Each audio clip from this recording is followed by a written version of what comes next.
Hi, you're listening to Tales from the Tech Corridor, a brand new podcast series in which I am asking entrepreneurs and founders of exciting tech businesses what inspired them and how they got from their initial idea to where they are today. I'm Joanna Goodman. I'm a tech journalist. My guests are at the forefront of developments in our digital and connected world, and we are talking about the innovations that are changing how we live and work.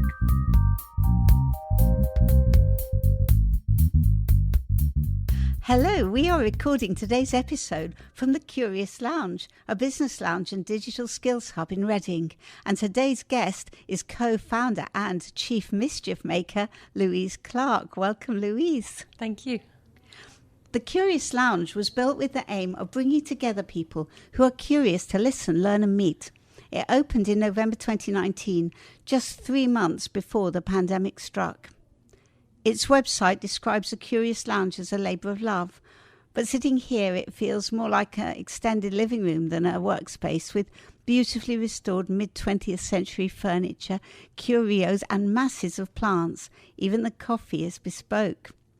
Although it was planned and launched before the pandemic, it's been a great way to people to get back to working in person, either together or not just at home. Most importantly, it is helping address the digital skills gap, helping people, especially young people, to acquire the skills they need for today's hybrid workplace. As this is a tech podcast, can I start with our usual icebreaker? Louise, what's the first piece of tech you remember? I had an Acorn computer with a dial-up modem that my mum and I sat for hours playing a game where I think we had to solve an adventure with a troll and an axe. That was a BBC one, wasn't it? I had to look it up this morning because I couldn't actually remember what it looked like. So that was memorable. Well, it's a genuine pleasure to be here. It's a beautiful space. What inspired you to set up the Curious Lounge? We've been running events in Reading for quite a while to bring the digital tech community together, and Reading didn't have a central location, so we were actually walking around Reading with a portable loudspeaker in varying co-working spaces that didn't really have event spaces. And I'd seen that other tech clusters had physical locations to bring people together. As an example, Bristol has the engine shed, and Reading just didn't have that thing close to the train station where people could just rub shoulders, get together and run events. I think we also have a real passion around talent, so having a location where we could bring people together to learn in a grassroots style. So it might be a book launch or an interesting speaker. So we just wanted to have somewhere in Reading Town Centre where we could regularly run events. So they didn't have a specific theme. They were just more of a networking event? Not really networking. So we run a lot of meetup groups. So it would be developers, it might be startups. We'd bring the creative communities together, because I think actually to bring digital, creative and tech and throw it together in one room is where interesting things happen, because if you've always got the same groups together, that can be fairly dull conversations. And by having the physical location, it also meant we felt more confident to bring speakers out of London, because we were right by the train station. So yeah, it just brought everyone together. Then you were launching almost straight into a pandemic. So now hopefully we're emerging. Has the Curious Lounge pivoted at all from your original vision? I think we're almost more back on track to the original vision. I mean, it's obviously been a quite horrendous 18 months having a physical location, but I think it's also given us some breathing time to think about what we are.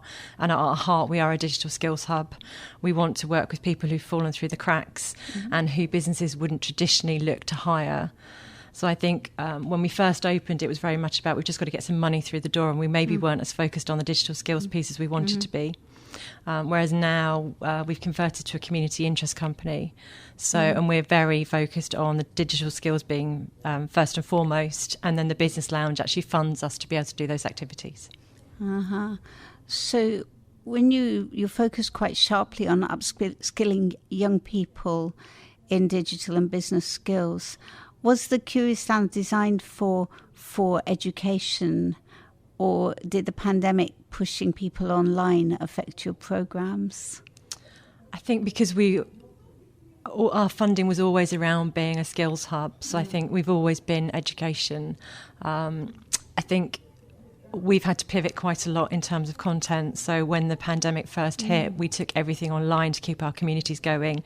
I think we did something like 500 training interventions in a 3-month period. So it was full on, every day doing online. And then I think we quickly realised that actually people had had enough of online learning. And I know lots of people are going down the online learning route, but now we're very much face-to-face. I've run some programmes online. They are not the same as sitting in a room with people who've got low confidence trying to build them back up again.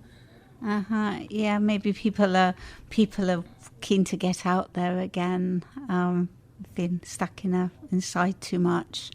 What kind of people are you helping? Who are you mostly focused on at the moment? On the back of the pandemic, I think the 18 to 24-year-old category has been hit very hard in terms of the jobs aren't out there they used to be. There's a lot of anxiety, depression. So, that's something we're really passionate about working with. But we actually work from 18 up to 60. So people at the start of their careers, people who are having towards not the end of their careers, but they have to think about career changes. Mainly people who've had some kind of career gap. We're working a lot with people on universal credit, economically inactive.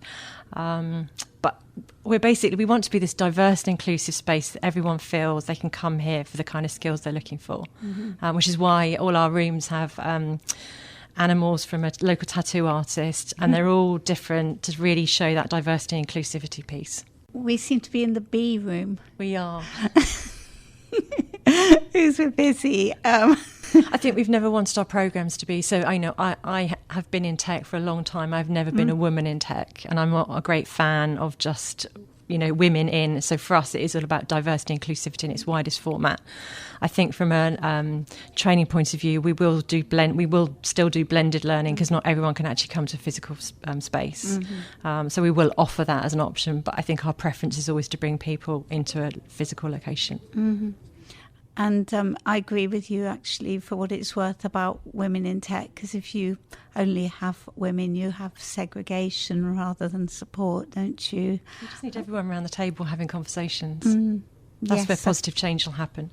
Absolutely.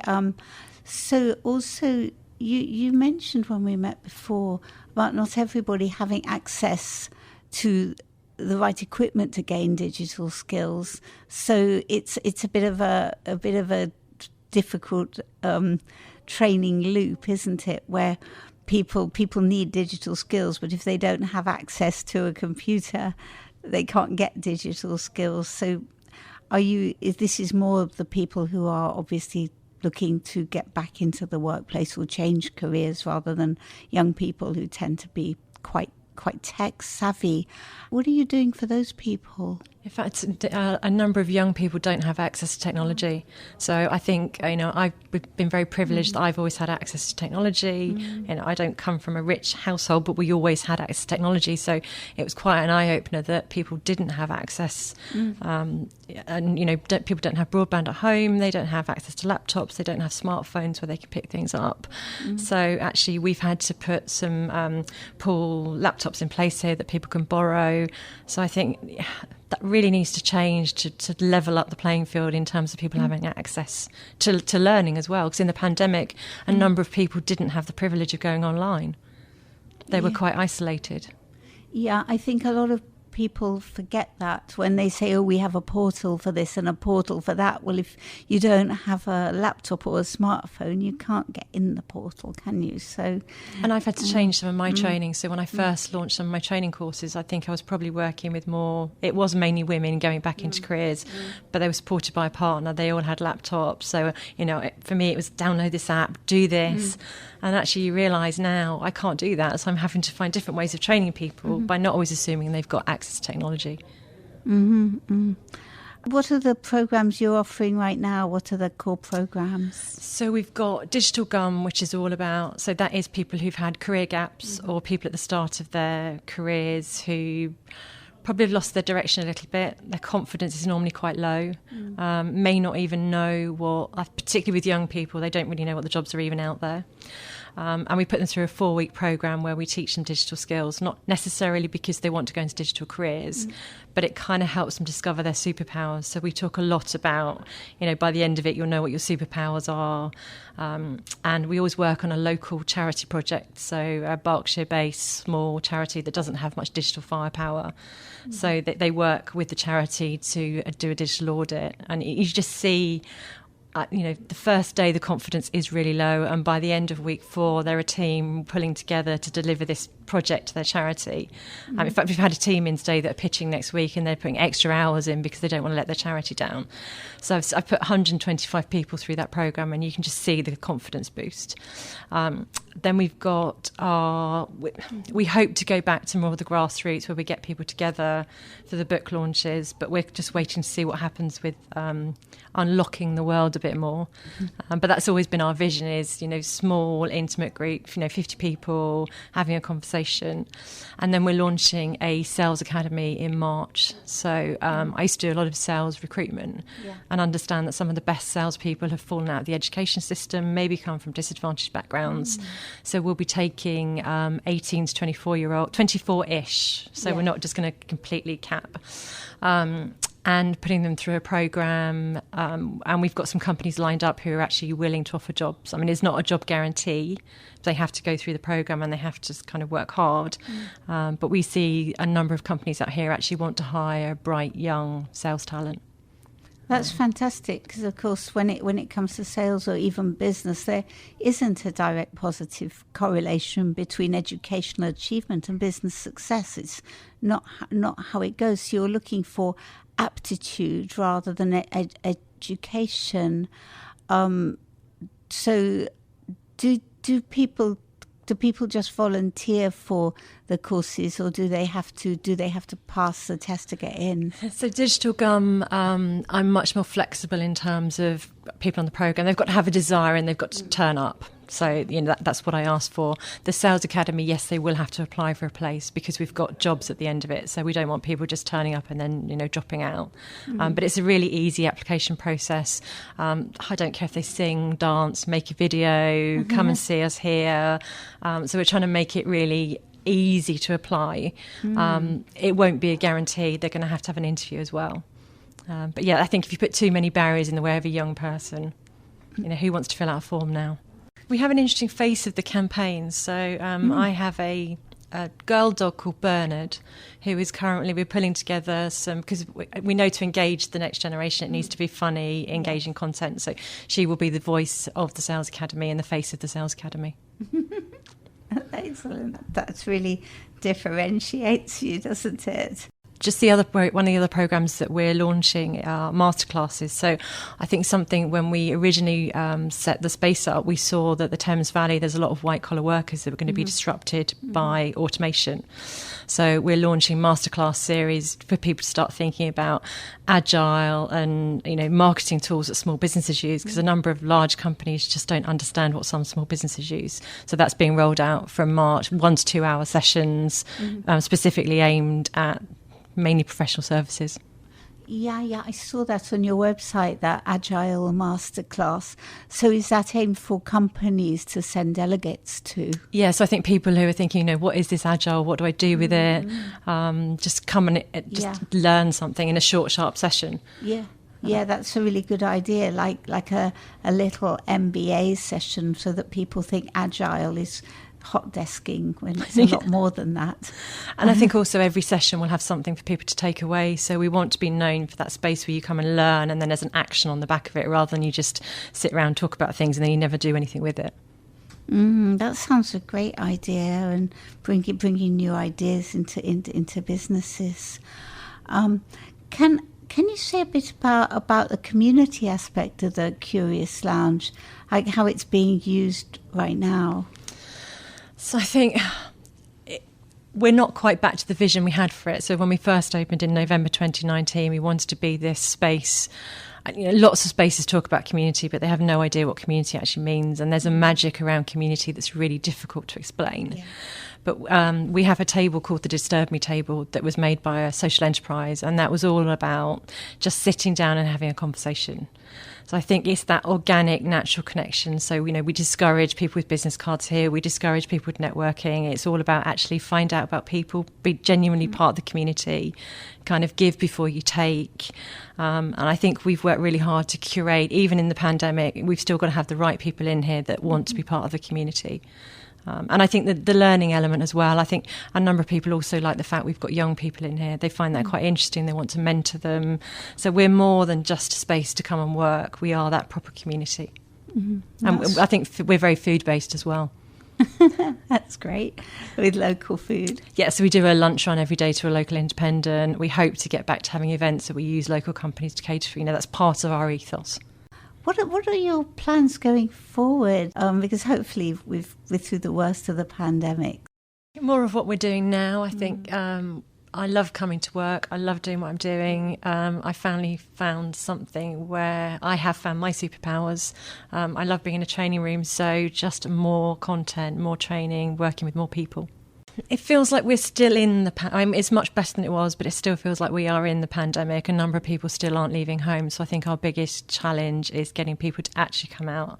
I think the people that are coming out feel very safe here because we haven't really removed our COVID measures. We're still scrubbing down everywhere. We've got a thermal camera. So I think it's just convincing people that it's okay to leave home, go out and see people. We're seeing, I think there's a lot of opportunity for us in terms of people now have given up offices. So they're using our meeting rooms to get their teams together. But yeah, I think it's that actually leave home, come out, see people. I think there's some people that all have wanted that and others just are still a bit scared as well. Yeah, also people have got comfortable at home. Yeah. When actually it's not until you get out that you realise that you should be out.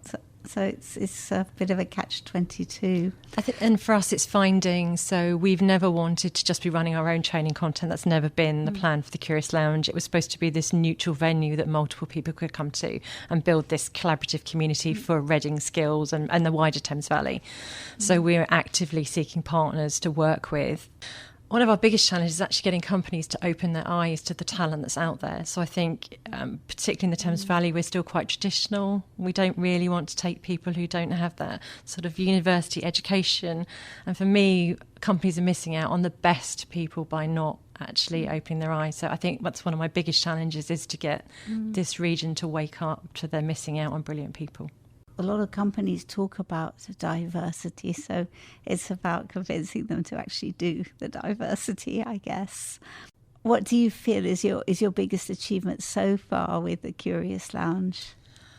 I think we're hugely proud of the number of people that are now going into jobs. I mean, given that we're not fully open and we're not up and running, our offboarding rates are really high.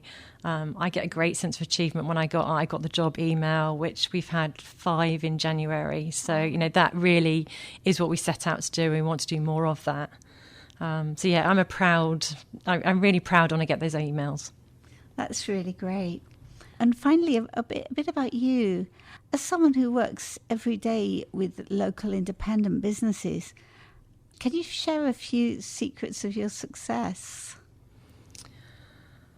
I still feel that I haven't had a success in the Thames Valley because I haven't changed the Thames Valley in the way I set out to 5-6 years ago. In terms of successes of working with small local businesses, again, we're really proud that we spend as much money locally as we can. So all our furniture was pre-loved from a local furniture company. Working with the social enterprise, we put money in wherever we can. I still think there's lots more that we need to do, but I'm excited about the opportunities. Do you have any advice for today's startup founders? If somebody is launching something now, what would you advise them? I've been really lucky to hang out with quite a few startups over the last 6 years, and I think my biggest takeaway is just get out and talk to your customers. Don't go to another networking event your customers aren't going to go at. Don't over-engineer your products. Just get out quickly, talk to customers, change, because I've seen so many apps develop that no one actually wants. So that would be my biggest thing, just go and talk to customers. That's really great. Well, this is a beautiful place, and thank you so much, Louise. Thank you for having me. I hope you've enjoyed this episode of Tales from a Tech Corridor. This series is developed by Boyce Turner LLP and inspired by their tech partners and clients. I'm Joanna Goodman. Thank you for listening.